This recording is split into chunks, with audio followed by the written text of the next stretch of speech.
Praise lord. దేవుని ప్రశస్తమైన నామమునకు మహిమ కలుగును గాక. ప్రభు పేరట మీ అందరికీ హృదయపూర్వక వందనాలు. ఈ ఉదయకాలము దేవుని వాక్యాన్ని విందాం. రోమీలకు రాసిన పత్రిక 16వ అధ్యాయము 17వ వచనము. సహోదరులారా, మీరు నేర్చుకున్న బోధకు వ్యతిరేకముగా భేదములను ఆటంకములను కలగజేయు వారిని కనిపెట్టి యుండుడని మిమ్మను బతిమాలుకొనుచున్నాను. వారిలో నుండి తొలగిపోవుడి. ప్రియులరా, ఇక్కడ దేవుని యొక్క వాక్యం సెలవిస్తున్న రీతిగా ఏ బోధ అయితే నేర్చుకుని ఉన్నారో దానికి వ్యతిరేకముగా ఎన్నో భేదములు కలిగించేవారు చాలామంది ఉండవచ్చు. ఎన్నో ఆటంకాలు కలిగించేవారు ఎంతోమంది ఉండవచ్చు. మీరు నేర్చుకునే బోధ సరైంది కాదు, మీరు చేసే భక్తి సరైంది కాదు అని ప్రియమైన వల్లరా ఎన్నో రకాల దుర్బోధలు ఉన్న సమయం ఉన్నదండి. కావున ఒకసారి ఆలోచించేద్దాం. ఎందుకంటే ప్రియమైన వల్లరా ఎటువంటి బోధను మనం కలిగి ఉన్నా, ఎటువంటి స్థితిలో మనం ఉన్నా, ప్రియమైన వల్లరా చాలాసార్లు చాలామంది ఆత్మీయతలోంచి వెనక్కి వెళ్ళిపోతూ ఉంటారు.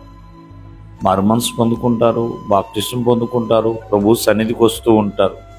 తర్వాత ఒకసారిగా ప్రియమైన వలన ప్రభు మందిరానికి దూరం అయిపోతారు, వాక్యానికి దూరం అయిపోతారు, సంఘానికి మందిరానికి దూరం అయిపోతూ ఉంటారు. ఇలా ఎన్నో రీతిలుగా వారు నడుస్తూ ఉంటారు.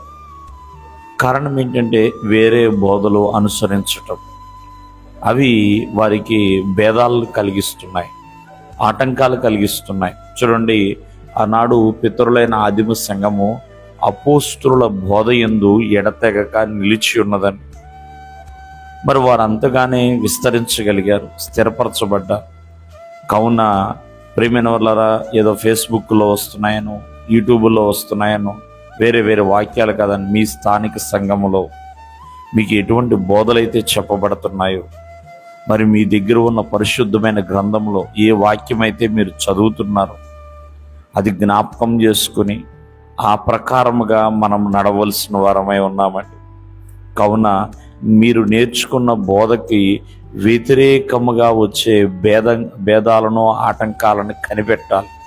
కనిపెట్టి వాటి నుంచి తొలగిపోయే వారిగా ఉండాలండి. ఎప్పుడు కూడా మనం ప్రభువుకి వ్యతిరేకంగా ఉండకూడదు, ఆటంకంగా మారకూడదని. కావున భిన్నమైన బోధలు ఎన్నో ఉన్నాయి. ప్రియమైన వల్లరా వాటి విషయంలో చాలా జాగ్రత్త కలిగి ఉండాలి. దేవుడు మిమ్మల్ని ఆశీర్వదించును గాక. ఆమేన్.